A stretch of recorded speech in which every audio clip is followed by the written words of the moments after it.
Hello and welcome to the Blossoming Unity podcast. My name is Dennis. This is Nicole, and we are here to introduce you into the conversation about different spiritual perceptions, techniques, and methodologies in order for you to have inspiration for your day-to-day life.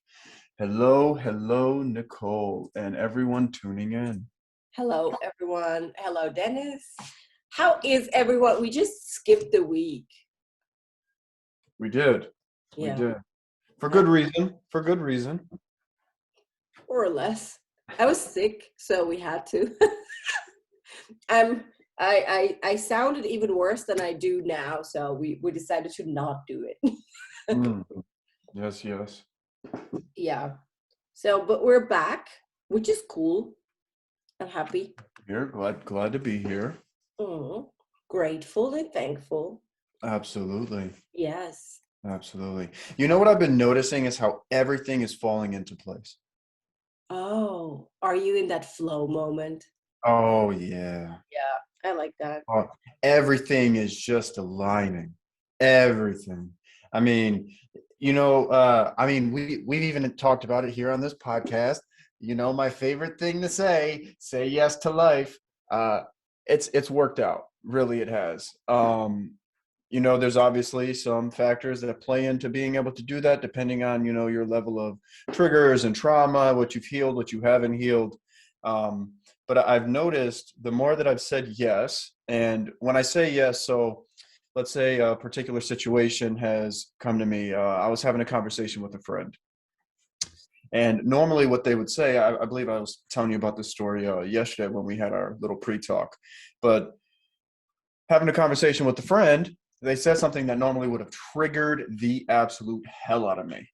And I was surprised when it was said that I had became so honed in, laser focus, my awareness of the emotions, my awareness of thought, my awareness of the body, my awareness of the energy, just witnessing the entire system kind of it like looked at me almost. It felt almost like it was looking at me like, hey, we gonna do this or and so I was able to sit there. But the most amazing thing was one, didn't get triggered. It wanted to. I saw it, but I didn't give it an outlet to manifest into something. And when I looked down at my hands after the conversation, I was holding the Buddhi Mudra, and which is all about communication and openness. And I was able to communicate and be open, and it was on my left hand, which is the feminine side. So I was able to be more open, more, understanding emotionally. It was a very open conversation that was able to be had. And it's surprising when I looked down and I saw that mudra just being held naturally. And I was like, oh, what is this? I got on the computer, was like, what is this mudra? I know it's a mudra, but what is it? So I did a long list of research on that mudra, and I was like, see, this is what happens when you start allowing the body to be naturally in tune with what's happening. And it was a beautiful experience for me, to say the least. It's so fascinating when your body is starting to do things on its own without you consciously realizing it. Mm-hmm. It's like this is what I really spent a lot of time in my life analyzing people. As you know, I'm analyzing everything. So back in the days in business context, I was sitting in meetings very often for hours, and I was analyzing people's body language or what was written in their faces. It's blind for the people. It's blind for you. It's blind for all of us at some points. But for example, what's something very, very common and done very often is people are like crossing their arms in front of their solar plexus. They're closing down the access to the physical body, to the nervous system when they're stressed. And then they're like, when I see that in my clients a lot, and I forbid them to do that. I tell them open the arms, and they're like, yeah, but it's comfortable like this. Yeah, I don't care. This is done subconsciously, and as you did the Buddhi Mudra subconsciously, the same subconscious reaction is also existing in protection mode. Right. The survival mode. It's the counter opposite. Exactly. The subconscious survival mode.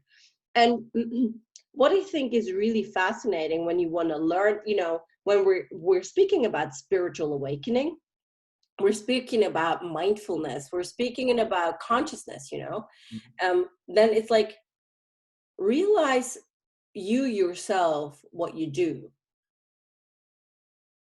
Like, try to be very present in the reaction of your physical body to certain situations. Like, how often do you have to protect yourself? This is like, how do you say that in English? It's like crossing your arms, right? Yeah, just arm crossing.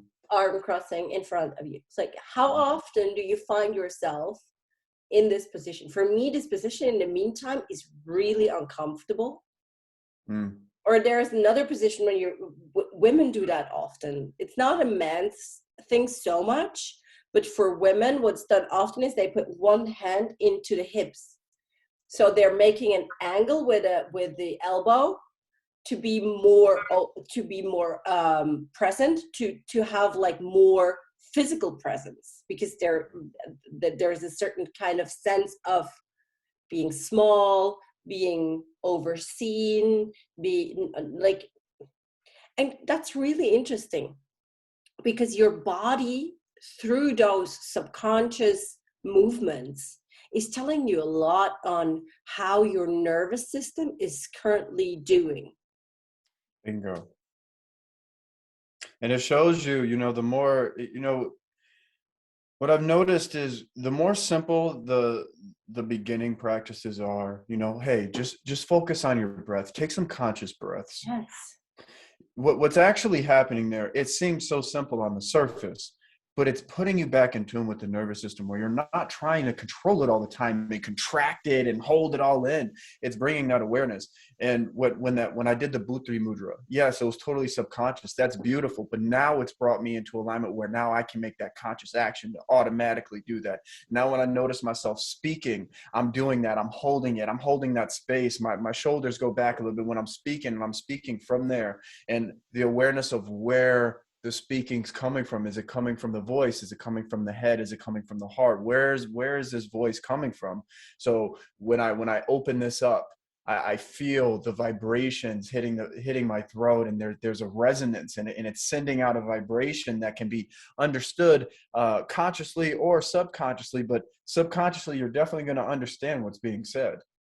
What's really fascinating is when we speak about communication from a very technical point of view, like when you learn communication, like what do you think?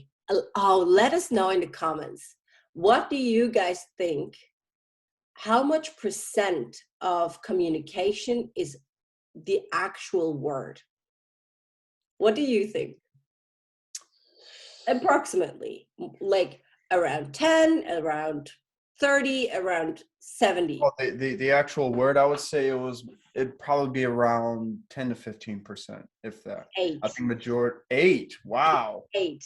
So like, what you have to be very conscious of is like, when you're communicating with someone, and that doesn't matter if it's online, like in a situation like we are in, or if it's like live, your communication is the space you're holding, is your body language, is vibration, but the actual wordings are like almost unnecessary. I would not say unnecessary, because people are like trying to build huge things around the words they say. But it's not like the communication is done with all other things. It's just 8% what you're saying.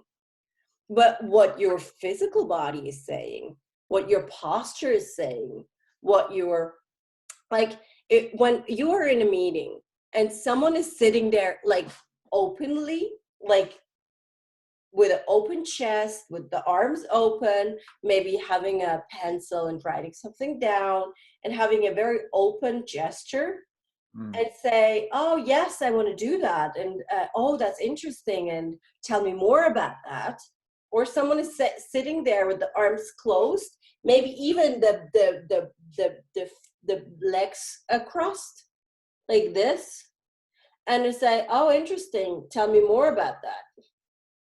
That's a completely different, like the vibration you're sending out is completely different. And then in communication, in yogic science, we say that all communication should come from the navel point. Every communication should start in the navel, because the navel is the area where you were where you you came from God there, right? Because it's the navel point. It's where you were nurtured in your mother's tummy. And then you can, as a advanced yogi or advanced conscious person, you can start to project what you communicate through different chakras. So when we speak about lower chakra vibration, what we mean with that is like the communication that is done for a certain song, or someone that is speaking as about certain, I don't know, certain things, about certain, like what the video is doing, is it's communicating into a certain chakra. What do people mean by that? They mean that the vibration in your chakra is activated. So when we say it's a low vibrational communication, what we mean by that, it's either communicating to your first chakra, which is like fight, flight, dead. Like then people talk to you about how they're shitting each day, or like, I don't know, it's like ridiculous, the communication that you're having with those people. Second chakra communication is a lot about sex. It's about drive. It's about creation, having fun, but it's very sexual. Like the driven energy is very sexual. So when people are watching a lot of porn, for example, what that does is it's constantly driving to the second chakra, the whole pictures, the whole, like everything, the sound, everything about it. Or there are a lot of second chakra hip hop songs, for example. I love hip hop, which is a pity because I really liked it. But nowadays, like hip hop is constantly only talking to your second chakra. And the problem is also almost all trauma is held energetically in those chakras. So what the mainstream media, fear is held in those chakras, for example. Most of the fear is held in the lower chakras. So what's happening is your trauma and your fear is held in those lower chakras, and then the songs and the videos and all those love movies, all those action movies, horror movies, every of those movies is talking first and second chakra. It's about reproduction. It's about like ridiculous love stories. Like the narrative that is done there is just first and second chakra. It's never about a very high quality connection of the heart and the mind. It's always about, oh, the guy in whatever is giving security to the woman. Like it's about security. Security is held in the second and first chakra. So the whole narrative today, from news, from the media, from what you see on television mostly, is communicating first and second chakra, and it's triggering your fears. That's why we have a pandemic also of anxiety, of depression, because people are living in the lower chakras. And why? When you have them in the lower chakras, people are about to be controlled. You can control masses through those negative emotions, through all those emotions. It creates addiction. It creates a lot of. So the goal as a yogi is to be able to communicate from the chakras up, like to have an access to your higher chakras. That's why we do yoga. That's why I do it, at least. I'm like, oh yeah, I want to have a higher experience as a human being of what's going on here on planet Earth. So then what you're doing is you're communicating from either navel, heart, and out. Then you're touching people's heart. navel, throat, and out. Then you're having a deep, different vibration on your throat chakra. Navel, third eye, you give a vision. Like everybody, great leaders like me, when I speak about Ellie, about the leadership of Ellie Vision and all of that, what I'm doing is I'm like holding the vision in my third eye. I'm holding this whole vision, and people, like when I talk to them, they can see what I talk about. They can feel the vision, right? Or you can speak navel, crown chakra. Then you're talking about a completely different kind of narrative of communication, and that's what people feel. And when the exercise that you are doing with the people that follow you, the take a deep breath with me, what it does is like having the ability to take conscious breath, like even the sound current of conscious breathing. In Kundalini Yoga, we breathe really loud. Like whatever we do in breath is really loud. Like breath of fire, that's not good because I'm still like, you know what I mean, but you get the thing. So what that allows you to do is that creates a sound current. Take a deep breath. Then your body has an automatic nervous system reaction of calm. And that gives you 1 or 2 seconds more in a situation where you otherwise would react directly with lower vibrational chakras. That's why we breathe consciously. That's why we do that. Or like breathe in and hold the breath. In Kundalini Yoga, we say the whole universe is watching a human. When the human is holding the breath, the whole universe watches you. It's like, oh, what's going on? Why is this human not breathing? Like, wait a second, what's going on? And then you're breathing out, and then they're like, okay, good. It's not dying. So this is why we do conscious breathing. That's why it's so important, like from a yogic perspective. There are many others, of course. No, there's so many perspectives. I think it's very beautiful to do many things consciously, just inviting more conscious awareness and like we say in your day-to-day life. I mean, to brush your teeth is one thing, and to brush your teeth consciously is another. You are able to be there with every tooth. You're able to be there with the smell of whatever it is that you're using to brush the teeth. You're holding. You're inviting yourself into being aware of everything that's happening as you're doing that action. You're no longer living from one dimension, if we put it that way. You're seeing only this one little thing, but now you're extending and opening up to be able to see from many dimensions, which, you know, before you brush your teeth and all you would have is images in your head, flashing tasks that you need to complete and all those things. And you wouldn't even be there for the actual brushing. You wouldn't be there for the smells and the aromas and the sounds and that bird chirping outside that you could hear from all the way over across the room as you're brushing. You weren't there for any of that. None of that happened. All that happened was what was going on in the mind and telling you what you need to do next. And then when you get to that thing that you need to do next, you're thinking about the next thing you got to do next. So you're never actually ever experiencing the life that you're trying to build towards. You're constantly going after the vision of an imaginary thing that could possibly never happen because you're never going to experience it when it does happen. So then you're on to the next. Yes, to the moment. So the more senses that you bring into it, and then going beyond the senses, bringing in that extra sense, that extra spice. You know, you sit there with something long enough, you bring enough attention to it, it's almost like everything else melts. Everything else is just, and you're just there. You don't need to do this or do that. You're just there with it. And there's a recognition through awareness. You say it's life, whatever label you want to use for it, but it's that experience. So when you're taking these conscious breaths, you're almost reprogramming the system, and you're allowing yourself this moment to almost allow yourself to open up to that awareness even more.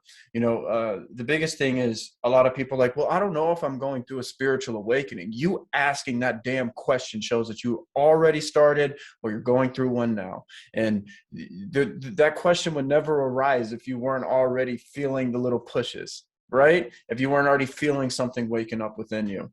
So If nothing was waking up within you, you'd be on the other side going, those people are weirdos and crazy. There's no such thing. Yeah, and I think not only those people are weird and strange, but also like vibrationally, you wouldn't even see our content. Like that's what's actually happening. Like, you know, many of my old friends from back in the days, they're living a very normal, cool life.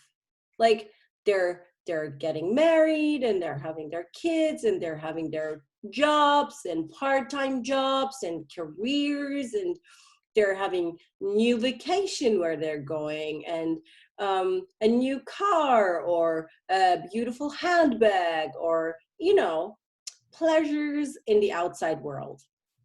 And then they're like, it was really funny. Like on last Saturday, I was in the place where I was born has a huge carnival um, culture tradition. And I went to the carnival with my sister Saturday night.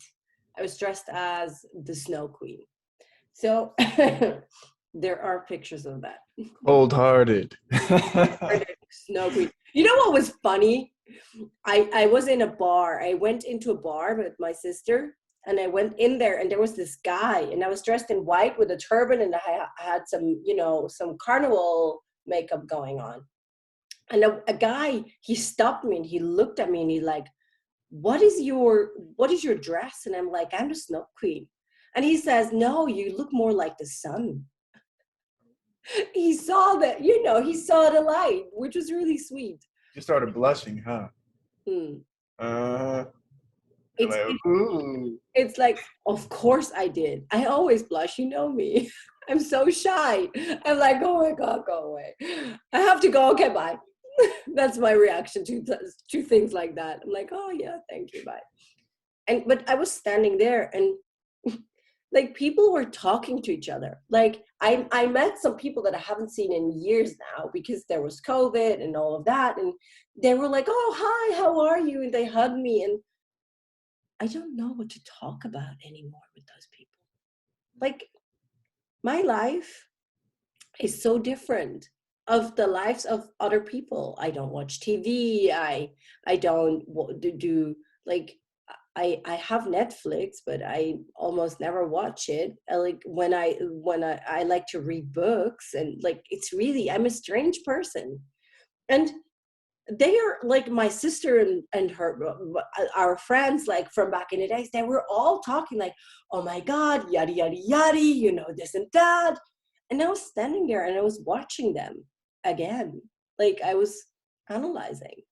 I'm like, yeah, I'm strange. Like, and when you're not belonging to the majority, like when there is a certain kind of loneliness in your existence, that's definitely a sign you are waking up or you woke up already. And you're like there and you're like, why are we all doing this? Like, why is everybody drinking so? I was standing there like, why are they getting wasted so like extensively? Like, why would you do that? But I know why, because back in the days I used to do that too. But it's like I'm just living a different lifestyle now. And for all the loners, um, I found my gang, my posse, my tribe online in the meantime. That's why online communities are so big. And that's why we built Ellie Vision as well. So spiritual awakening is not so lonely anymore. You have like-minded people. You have a tribe that you belong to. Yeah. That's why we do that. Because it's lonely otherwise. Like when you start meditating and you're the only one of your 25 friends that is sitting there in the morning and meditating, you're like, am I strange or am I strange? But no, you're not. There is millions of people that do the same like you do, and you just have to find this connection. Right. Say yes to this connection. I'm glad you brought that up, because it's almost like as long as you're staying in that vibration that no one will ever understand me or no one will ever get me, you'll never be able to see those people who will be able to be there with you. Yeah, You know what I mean? totally. Also, this came to me. This is like a little, I don't know Yeah, I'll just share it. So there's like a biological thing within males. Some women may do it as well. I don't know. I can speak for the males that I've spoken to about it. But whenever we enter a room, we automatically analyze every single exit, every single way to get out of the room in case there's an emergency. In case we need to protect whoever's with us, we analyze every single way. We scan the entire room and look at every male, woman, everything that's going on. Every man, most men that going to rooms and they're not all loud and they're very quiet, they're analyzing every single exit in the room. Yeah, I know. The women, there are women that do that too. I always did that because I had a huge topic with safety due to my trauma, with my operations. I had a huge back operation and I was always scared of pain, even more pain that I couldn't handle anymore. So yeah, there are women that do that, but only the ones which are really traumatized. I always also, when I was out with my friends and I felt that there was something coming up, I was like, let's go. Like, let's get out of here. Like, I feel something is strange. Let's move. They were like, what is going on with you? Like, yeah, let's get away. And then 2 seconds later, there was a fight going on, or like, yeah, men are amazing. Like, what men like, and that's what I hate about this female discussion. Like also this whole what's the English word? Um, you know, being a feminist. I do get why it was necessary in the 50s and 60s, and that women could vote and that there's more equality when it comes to choice, etc. I really do get that, and I'm deeply, deeply thankful for the women and also the men that were holding space for this change to come. But like, what men endure in a lifetime here, and the process the masculine needs to go through right now, that's just like, that's a whole other level of emancipation. Can you say that? No. Emancipation, isn't that what, freeing, No. right? Like Emancipation to emancipate is like to to free. well, probably I don't know the exact translation in English, but is to empower, I would rather say, Okay. to self-empower again. And men are really slaves of their roles as well. Like, that's what you just said. Like, you're entering a room and you have to make sure that, how can we get out of here? And it's so deep in your system. So this It's fight very and deep. flight. Well, it's survival. It's a part of those lower three chakras.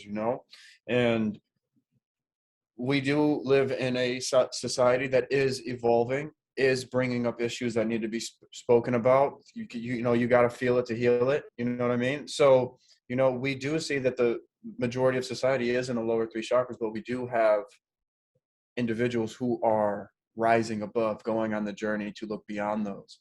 So, everything, as we know, there's really no coincidence. Everything is tumbling down like the domino effect, exactly how it should. And, as an individual, the more aware you become, the more you're able to take appropriate actions in what needs to be done, rather than, being extreme, becoming an extremist about any situation, which can happen, and it was funny you said emancipation. There's a great mental slavery that's happening within many, many people. And the emancipation is the freeing of the mind, the freeing of yourself, and this pseudo sense of self. There's nothing wrong with having that, but if it's controlling you and a lot of people come and it's like, I just want to shut the shop. I want to shut the thoughts off. I can't do it anymore. It's constantly nagging. It's constantly negative. It's constantly telling me, suicide and pain and negative things over and over and over and over and over again. So starting with one conscious breath is that way. And there's many ways to do it. It could happen in an instant. It could happen while you're stretching. It could be, you go see somebody who is very vibrant, and you just look at them and then you're just like, whoa. So there's many ways to do this, but the emancipation of, the mental slavery, the emancipate, and through that, there is that building from those lower chakras. You are moving up in energy. You are witnessing that. So with I throughout history, we can see that both sides of the plate have definitely gotten a shitty hand and a great deal. It all depends on what side you're looking at, what perspective you're seeing from. All we can do is kind of look at history and then be able to build from there, be able to feel it to heal it, and keep on doing what we're doing. The band-aids are getting pulled off, so we're gonna have to do some healing for sure, sending it out to the collective, and that's how we're gonna rock and roll it. Yeah, I totally agree. And it's like coming back to your flow moment state where things fall into place. Like when we're coming back to that conversation from the beginning. Yeah. Like that flow moment is, it is not possible to be in flow when you're constantly triggered, because it's blocking the energies. That's why when Dennis says feel it to heal it, that's why this is the key. Like in the whole spiritual community, like in almost any spiritual communities at the moment, they're speaking that like you have to be present with what there is, or you have to feel it to heal it, or you have to do the shadow work. That's also like a very common wording that they're using, like shadow work and past life regressions. And the reason why you need to do that is, when you want to get in a flow state, when you're aiming to be co-creating with life, basically that's the flow state, right? Like you're opening yourself up to co-creation, to like, okay, let's co-create with life, and let's co-create a new reality. In order for you to be able to do that, you need to be able to sit in the moment. You need to deal with what there is, with what you have within you, with who you are. Not in identity sense, but with what there is present. And as long as you're not willing and not able to sit with yourself for like 2 minutes, like with closed eyes, like this, as long as you're unwilling to do that and just breathe, you won't be able to have this flow moment, because this is how energy works. And we can all like say, oh, it's a spiritual concept. Like I attract many people that are like, I'm not spiritual. Good for you. You don't have to be. It's like basic human existence. It's not about being spiritual. It's like your body wants to tell you something. Like, for example, my COVID thing, that was really fascinating. Like the first week I had, like I was really good. And then it started to getting on my lungs. I was like, why is it on my lungs so bad? Like, why? Like, what does it want to teach me? That's my question, right? And I looked at so many past lives and situations from this life when I was intubated, past lives when I drank acid and I died from that. I was in a fire and I breathed in fire and I died from that. And, so many things my body showed me, pictures and situations. And the moment I started listening to everything that was coming up, he could start to heal. He could start to choose a different timeline. Like, I could have ended up in the hospital on an intubator, but like I was like, okay, you want to show me something? Okay, let's bring it on. Like, show me what you got. Your body is your friend.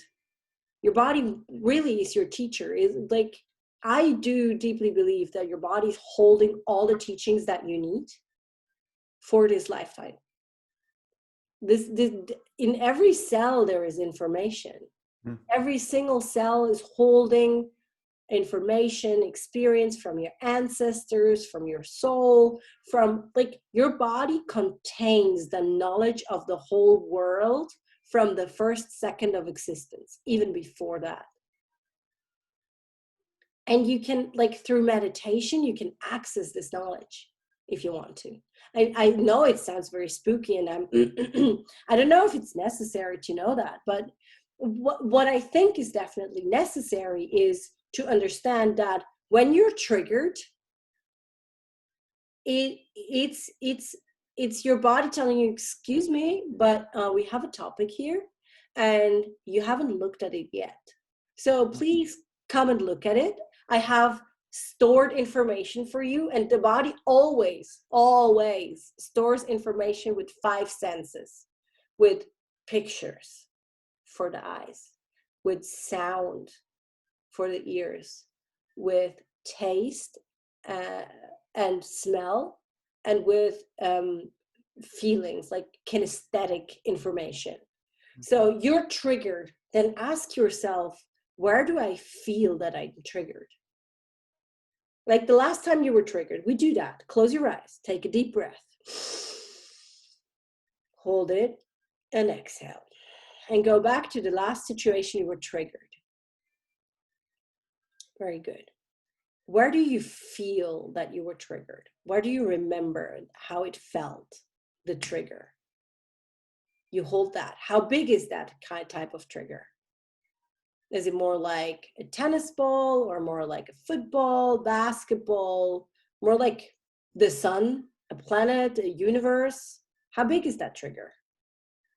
Does it have a color, what you feel? Is it warm or cold? Is it light or heavy? And just by asking yourself those questions, that's just the kinesthetic triggers. So if you have that, cold or warm, light or heavy, the size of it, the color of it, you sit with that. And then you're like, do you hear anything with that? Maybe you hear yelling or screaming. Maybe you hear absolutely dead silence. Maybe you hear voices, follow that.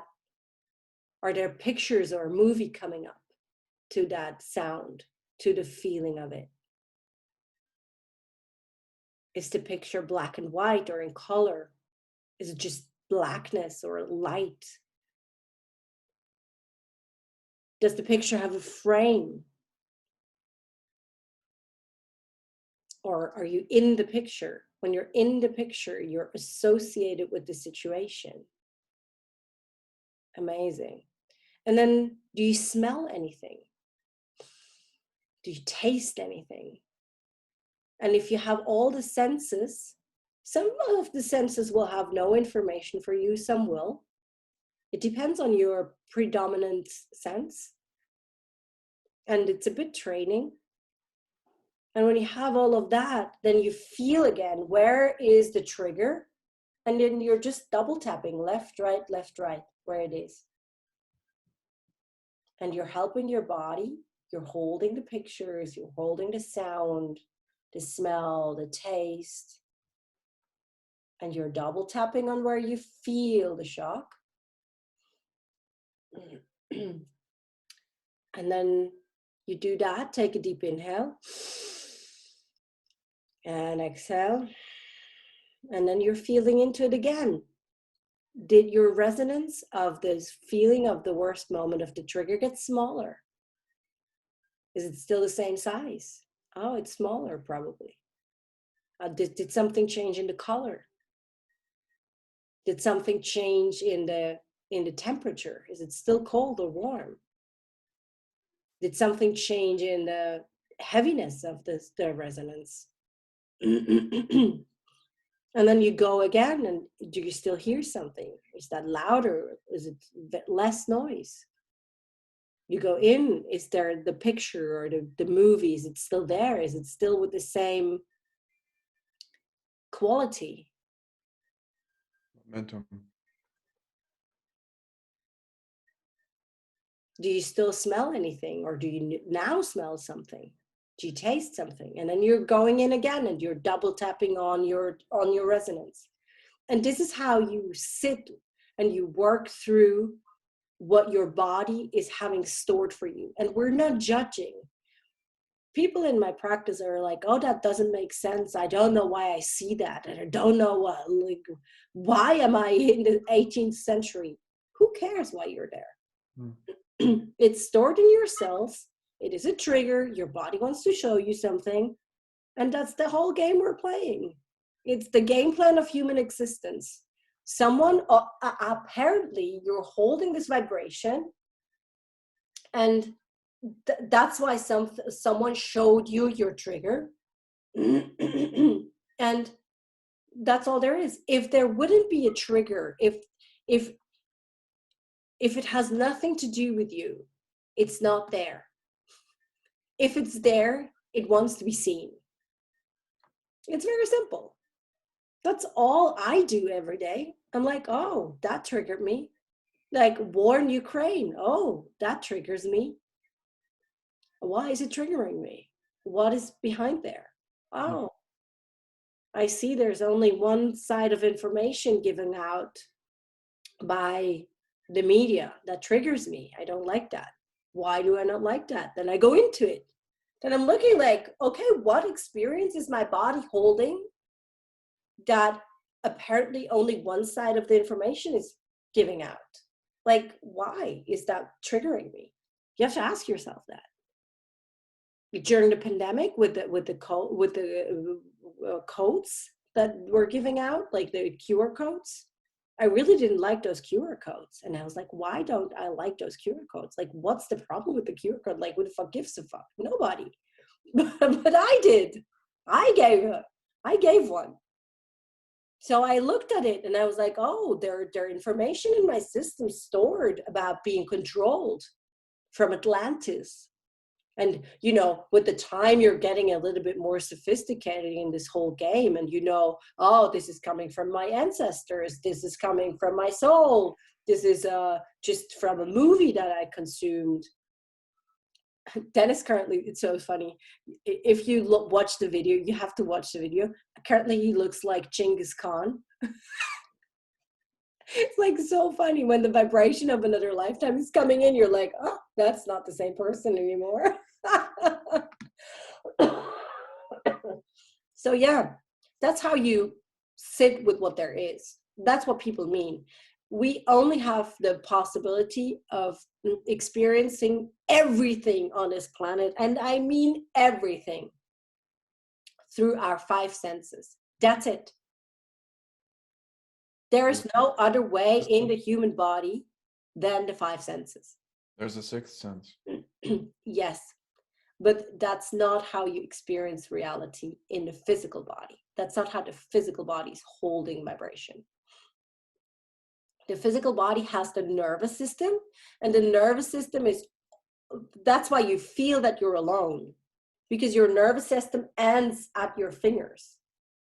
And the sixth sense needs to be built in a different kind of way. That's a different kind of intelligence that you need there for.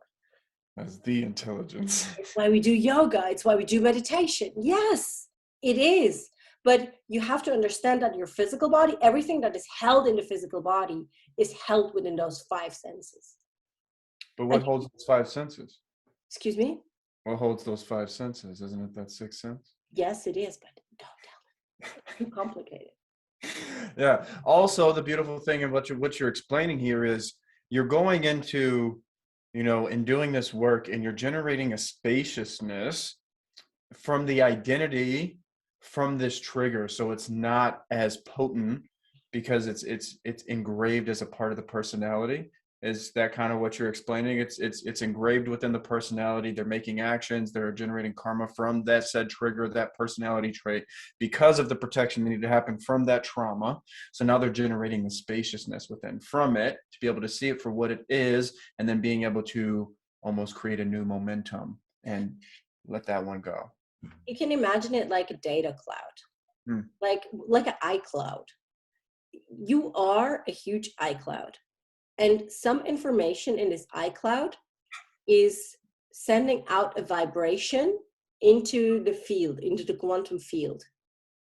Let's say you have some stored data about suicide. I don't know. And that was very random. let's say in your physical body, some stored data is there about suicide. So your iCloud holds a data package about suicide. And so whenever you're hearing something about someone being suicidal, or like you're attracting a lot of people that are suicidal, or you're having suicide thoughts yourself, then this data part is being triggered. So when you're doing what we just did before, when you're going and you're accessing those five senses, this, by the way, EMDR technique, it's a post-traumatic trauma therapy technique. And what you're doing with that is you're accessing your data hub and you're erasing the main data. You're like, okay, I don't need this data anymore. And therefore, you're not vibrating that into your quantum field. And therefore, you don't attract it anymore. That's how it works. Mm. The same with anxiety. I had many clients with panic attacks.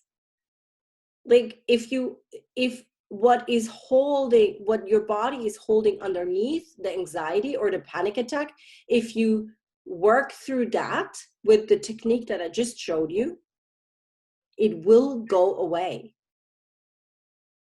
Because what needs to be seen is seen, and therefore it doesn't need to appear anymore. You erase your data cloud, and then your data cloud is not working with let's say darker or lighter energies.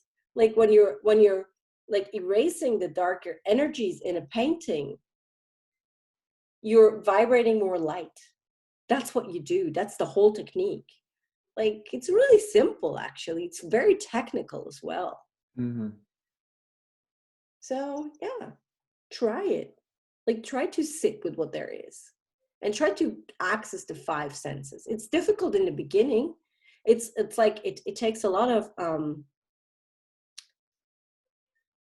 discipline to go like, what do I see? What do I hear? What do I smell? What do I taste? What do I feel? How does it feel?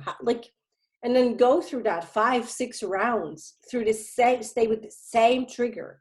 Like, ask yourself, like, did something in the main trigger change? And that's how you change your data vibration, your iCloud, the you that you are.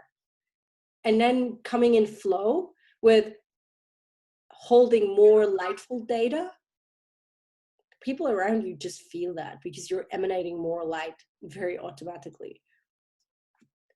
And then you're like they're like, oh, that's so different. Like, I feel so different around you. And then you're like, yeah, that's fine. Relax. It's good. It's a somatic experience being around someone. That's why they say Dennis is enlightened, because he did the work. That's why they say he's a prophet or whatever. Like, he did the work. He's doing the work every day. Like, that's what we do here. That's our job. It's like, that's being human, actually. We haven't had the memo yet. Like, so somebody apparently forgot to give us the memo what it's about. But that's what it's about. Like, you being in relationship with you, and your body is your teacher.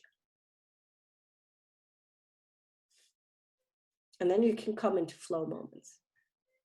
Flow. You'll know, you start entering this flow state, and even when those triggers try to arise again, you're able to have the choice on whether you want to act in that way or react, because you recognize it for what it is. That's a little piece of data. Also, don't be putting that big ass, heavy ass vibration on me. Dennis is enlightened. Wow. That's not what I say. You know, you're just a very good human. But that's also what all the big teachers say. All the big teachers are like, I'm just human. Like, yeah, that's all it is. That's all it is. You just be the best human being you could possibly be. Go beyond. Go just invite the full human experience. Yes. And who needs to be enlightened when you can be human? Like, it's so much more cool to be human than enlightened. Mm-hmm. Like, your soul is coming from the light. Like, why would you even be down here? Like, but the enlightenment is like playing the human game correctly, and that's like really cool. You can then put your hair in a bun and like play with it around and feel the difference of the energy of it, right? Oh yeah, big time. Yeah. And that's all. It's an experience. It's a somatic experience. And this physical body, like, I'm so in love with physical bodies. Like the service our physical bodies are giving us, like the experience that the physical body is allowing you to have on this planet, is just sheer, I feel sheer pure love for that. Like, if every human would have a love relationship with their own physical body first and foremost, then we would not have like any problems on this planet. Because if you love, like if you love the service your physical body is giving you, you would not. Oh, that's getting dogmatic. I don't do that. Yeah. Start with the first conscious breath and the exercise that was Yes. provided. You're breathing consciously and then you're good to go. I love it. That's so funny. You know, it's funny. I was having a conversation with a friend, and you know, it's you can't start giving out, you know, particular techniques and like, well, just for communication's sake, um higher level techniques. Okay. You can't go giving out higher level teachings or techniques or realization or whatever if they're just starting to wake up. They will not understand it. They'll create a belief system and ideology out of it, and they'll run with it. And a lot of people don't understand that. So they're trying to correct. It's like, well, no, it's like this. It's like this. It's like this. Well, you need to understand when you allow yourself to understand or be with a human being, right? And they're coming to you for said guidance or for said answers, and you sit with them, really sit with them, and you bring your full attention to them. You're able to see exactly where they are, and you're able to be there with them. And then you're able to see, and you allow whatever needs to come up, said teaching, even though you're not coming from that teaching place. You're just allowing it to happen naturally, and the teacher will arise, and the transaction is both ways. So being able to notice where someone is in their journey, it's like, you know, you have someone who's just starting to read The Secret, the law of attraction, and they're out here trying to do Kundalini yoga. No, you should not do that.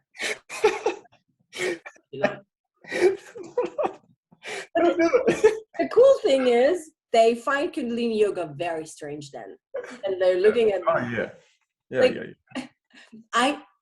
I started dating again, like, and I'm like very open, like, yeah, you know, I'm doing this and doing that. There was this one guy, he wrote me, he was like, I saw one of your Kundalini yoga videos on YouTube. It was like, oh no, how could that go south like that, like so early? Yeah,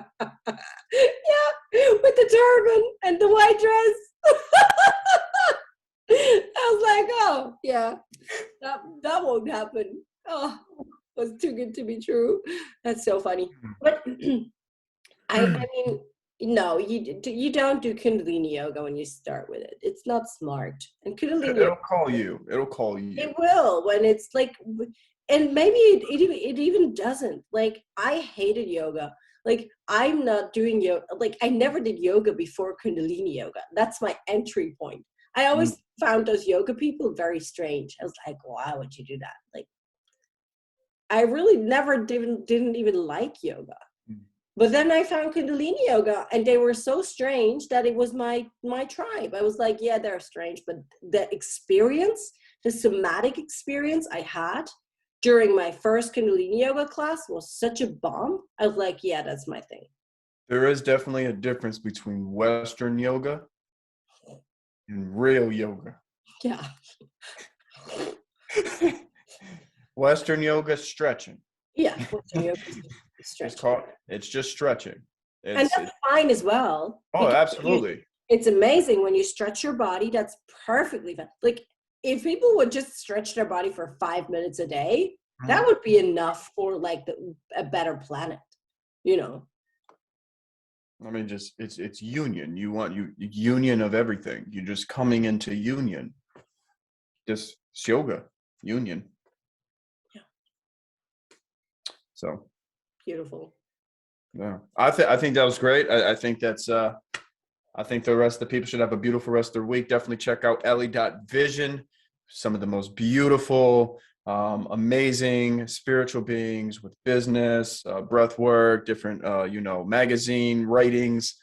We got the tarot on there, astrology, all the fun stuff is out there. Also, if you're interested in anything that we're talking about and going a little bit deeper with, yoga, Kundalini yoga, breath work, meditation, the works, check out my alley and you'll have a fun time with that subscription because we'll be right there with you in your home. Yeah, we're there on the screen. Not only in your ears. No, we're on the screen with you. You can hang out with us.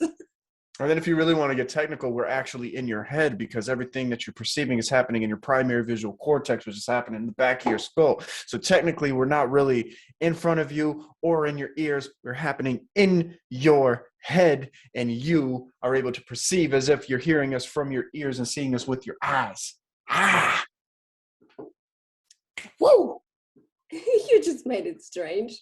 We're in your head. Well, yeah, okay. Technically, yeah, absolutely. Your whole experience is an internal job. So when you recognize that, then you get to choose an internal experience that's more sweet, that's more fun, that's more loving, that's more Like compassionate. Guru says, like you choose to get angry. Like, why would you do that to yourself? It's a poison. He's sitting there Poison. in his holiness. He's like, oh yeah, you choose to be angry. Yeah, that's not smart. Like, yeah, no, it's not. All right. Thank you so much for listening, everyone. Leave a comment, and we love you very much. And we talk to you next week. Yes, yes. Love you guys. Have a beautiful week. Okay, bye. Yalla, bye.